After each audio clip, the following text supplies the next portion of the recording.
final topic comes also from patreon.com/kindafunny, where you can go and support us and get your topic read. No, there's nothing there. There'll be something there. Well, there'll be something. I don't know if now my iPad has 1% power, so I need to read through this Go question. quick, Greg, go. All right, oh my God, I'm opening it. A lot of pressure. This one comes from Daniel Brady. He says, customs and culture. After having traveled from New Zealand to America and Mexico for a few weeks in January, I experienced some customs that are not very common in New Zealand. The two main ones I realized were the overall outgoing attitude in comparison to New Zealand, parentheses, where we tend to be much more reserved and laid back, and the existence of a tipping culture. I found these two cultural differences novel and interesting, even though to you guys it's considered normal. What are some customs you have run into during your travels? Were they positive? Have you experienced any form of culture shock? Did it before it died. And I thought this would be a good one for you. Oh, it's perfect. Mr. Britain. Yeah. So what's America like? Is it cool? Do you love it? Do you want to move here forever? I do like it. It took a while to adjust. It was really small things had started. First, it was like I knew when I had first started doing the show that when I was socializing, people weren't understanding what I was saying. Ah, yeah. And I knew that they were fake laughing. You know what I mean? So I knew that you didn't catch what I just said. You just said yeah and laughed, having to speak slower. Just because when you, obviously with any accent, when you come, like, you have to adjust slightly. You can't just be lazy with it and fast. Right. But like there was a few words I had to just jettison from my vocabulary. What we call cigarettes, that had to go. Yeah, you can't do that. That did not go down here. well. It means depending on where you're at in the United States, you probably be accepted or not accepted. But in California, you're probably not going to. Yeah, that was one of the first ones when I said I was going for one or needed some or something. And so basically, I was like, oh, okay, that's never happening again. Yeah. Tipping was one. Yeah. That was a big one. We just don't tip. But you're like, wait, Or I if just we paid do, for we this don't meal. even have like a set percentage. It's Yeah. like, oh, the meal was good, put down a couple of quid. I feel bad about tipping in other countries. I mean, like, about not tipping, because I just feel like I ought to always tip, and my wife now has to sign the bills for me because I will automatically give people 20% on everything. Yeah. And she's like, you just don't do that here. Like, they don't expect it. Why would you do it? And I'm like, I don't know. I want to be the nice American. No, it's not even about being nice. It's some weird, like, I don't understand. I didn't take the time to really understand their culture. So I'm going to default to what I know because I don't want to insult anyone, even though what I know is probably might be insulting them. But I don't know. I just can't see how it would be if someone just hadn't handed you extra money. But in Japan, you just don't do it.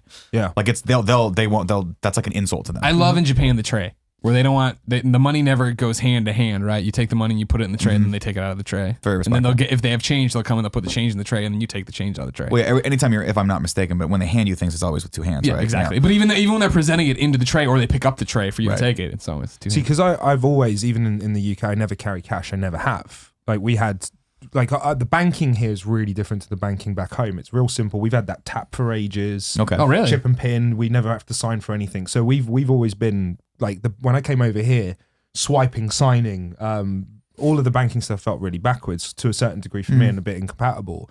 But tipping forced me to carry dollars because I never had to tip. So if you took my bags from my car to my hotel, even in the UK, I didn't really tip.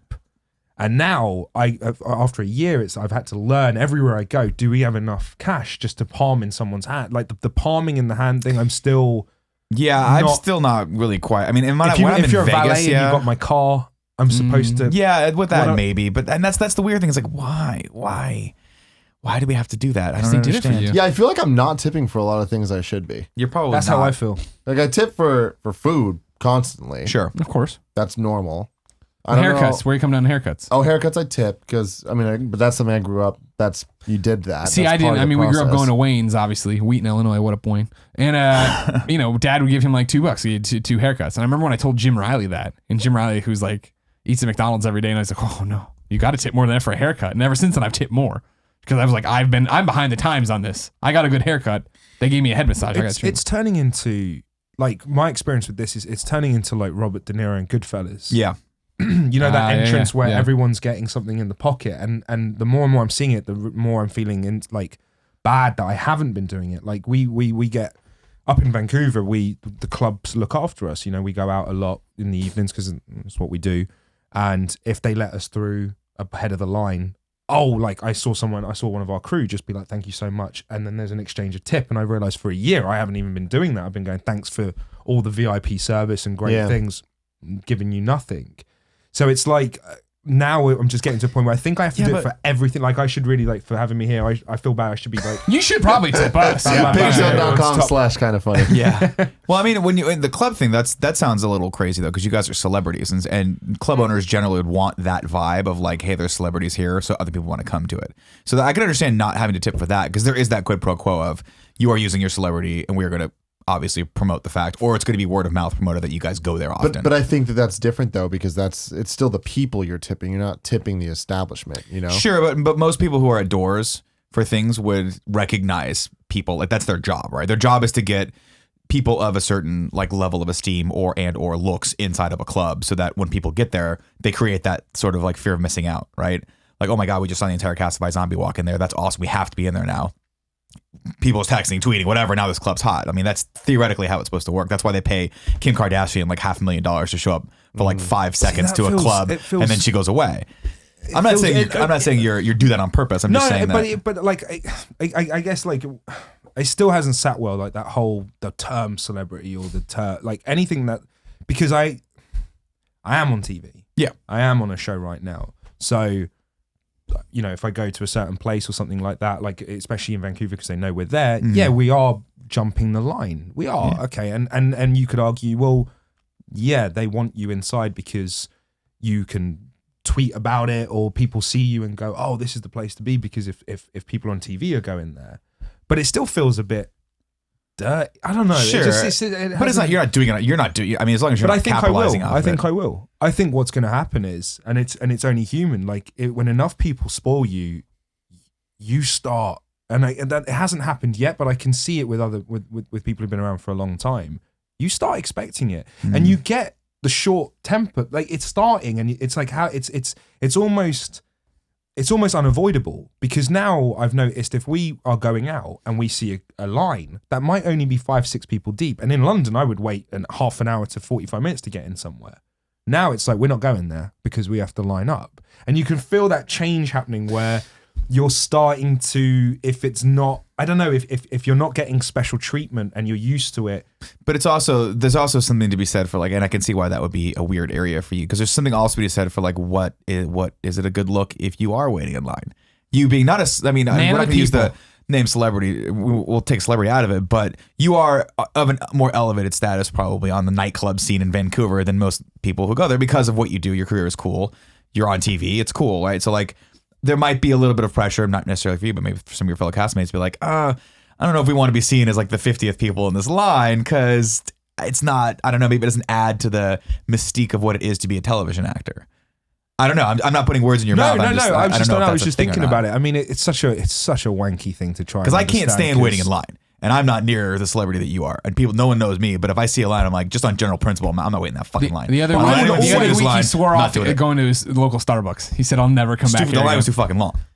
The manager tried to give him free coffee, and he said, I'll never come back. Haven't gone back yet. It's been 3 weeks. See, I don't know if I've been fiending for that place, but I can't go back. For me, I'm always happy to wait in line. I still am. Because in London, that's a custom and culture here, I've noticed, is I think you guys are so much nicer. Your bouncers and doormen and are so much sweeter, because my friends flew out to meet me and they went out without me, so it wasn't like people recognized, because that doesn't even happen, but they felt just as guys, tourists that didn't open their mouth or show an English accent, any of that stuff. The guys were just sweeter. In London, it's brutal trying to get into a place. We've had clubs not let us in, and I will badmouth London for this in certain areas where we weren't allowed to go in because tonight wasn't our type of people. It's just a group of ethnic boys weren't allowed into a club. Really? Yeah. And the doorman who was doing it to us was an ethnic minority, but only letting in Caucasian people into the club. So we've had all sorts of crap. We never know what the rules are. Like, you can wear shoes. You can only wear shoes, but those are Dr. Martens. They don't count. Like, you could, for any reason whatsoever, you could be just not let in and your whole night shot. LA has been great. LA, everyone just feels way more relaxed about that whole clubbing culture, and I'm more than happy to wait. LA is also a lot more about networking, and you don't really necessarily know who you're kicking out. So I think I've found a lot like that people will be a little bit more gracious to everyone around, because you never know if the dude wearing flip flops is in the next fucking Hobbit. You know, you're like, I don't know who this guy is. Let's let him in. You know, you never know. I don't know. The one interesting experience I've had with like, because I'm not a celebrity. I don't want to be a celebrity. I want like that's I You're a like celebrity in my brain. I like to lay. I would always want to be under the radar no matter what happened.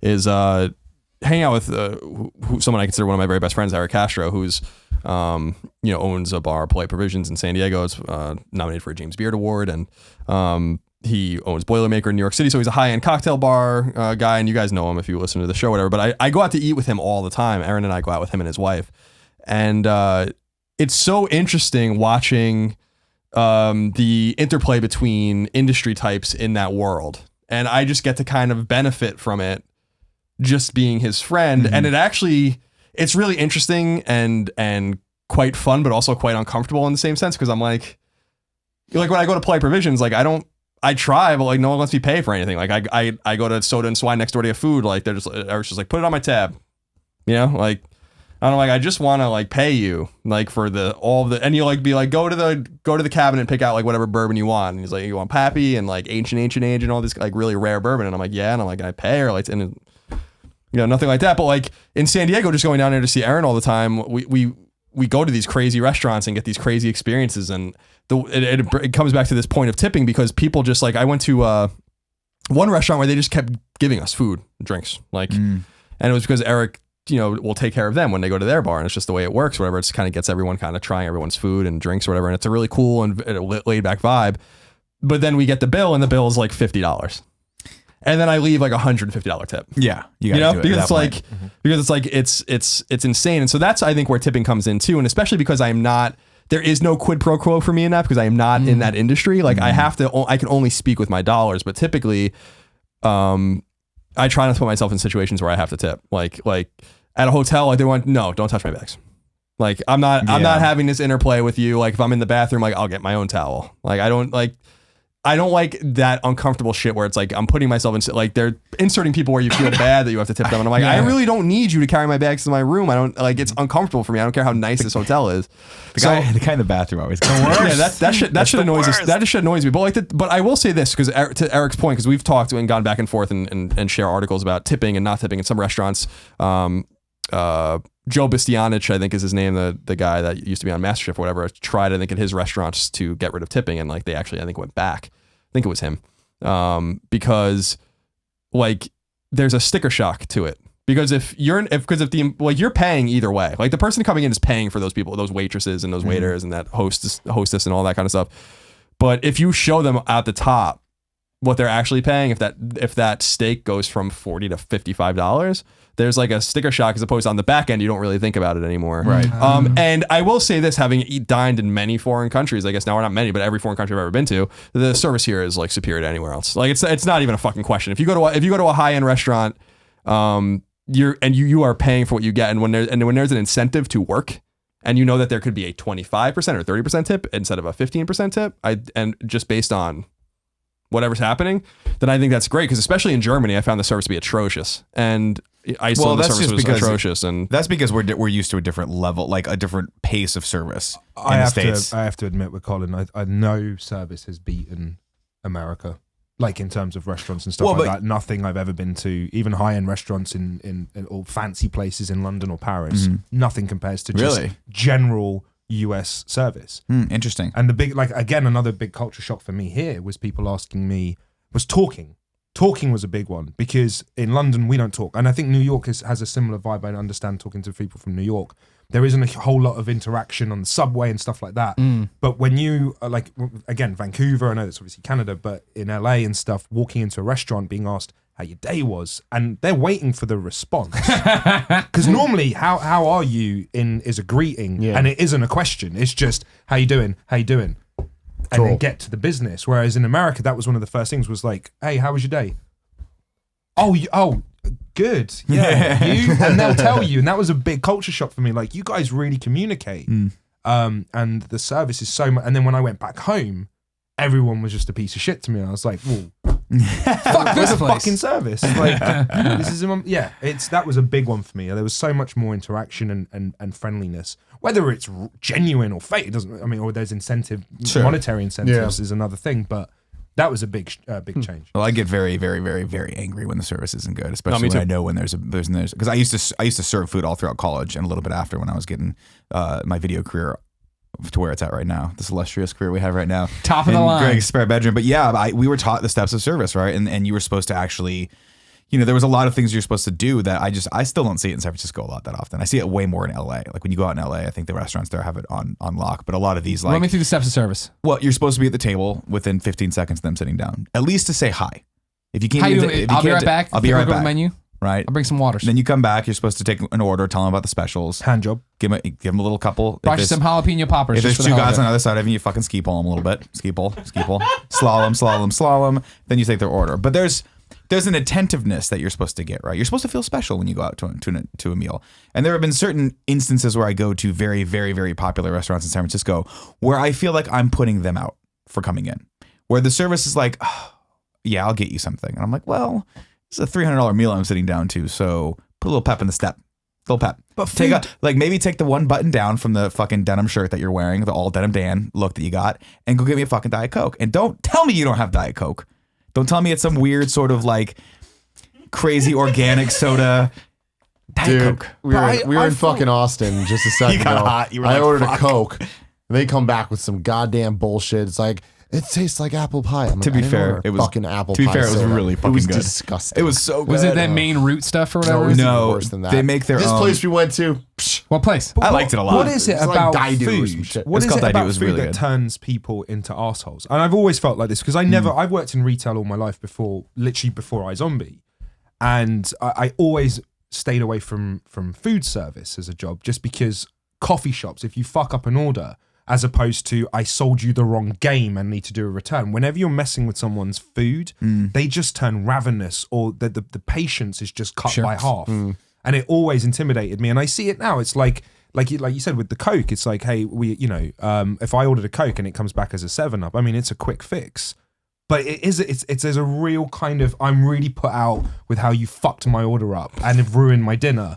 It's always scared me. I don't know Yeah. how people Well, work in so my food thing there service. though, the different. Well, first off, I didn't care. He didn't care. I'm the type of person where it's like I'm the opposite. Oh, of no, I Nick. wasn't saying based on yours. I just mean in general, the whole food service thing. But I also think the difference there is like you working at GameStop. Like video games are a little bit different. Retail for clothes, I think clothes are just as bad. I as did clothes food. as well. Really? I mean, the worst we had is just people taking shit to change rooms and then dropping it on the floor. And it's basically you're saying, you pick that up off the floor, put it back on a hanger and do it.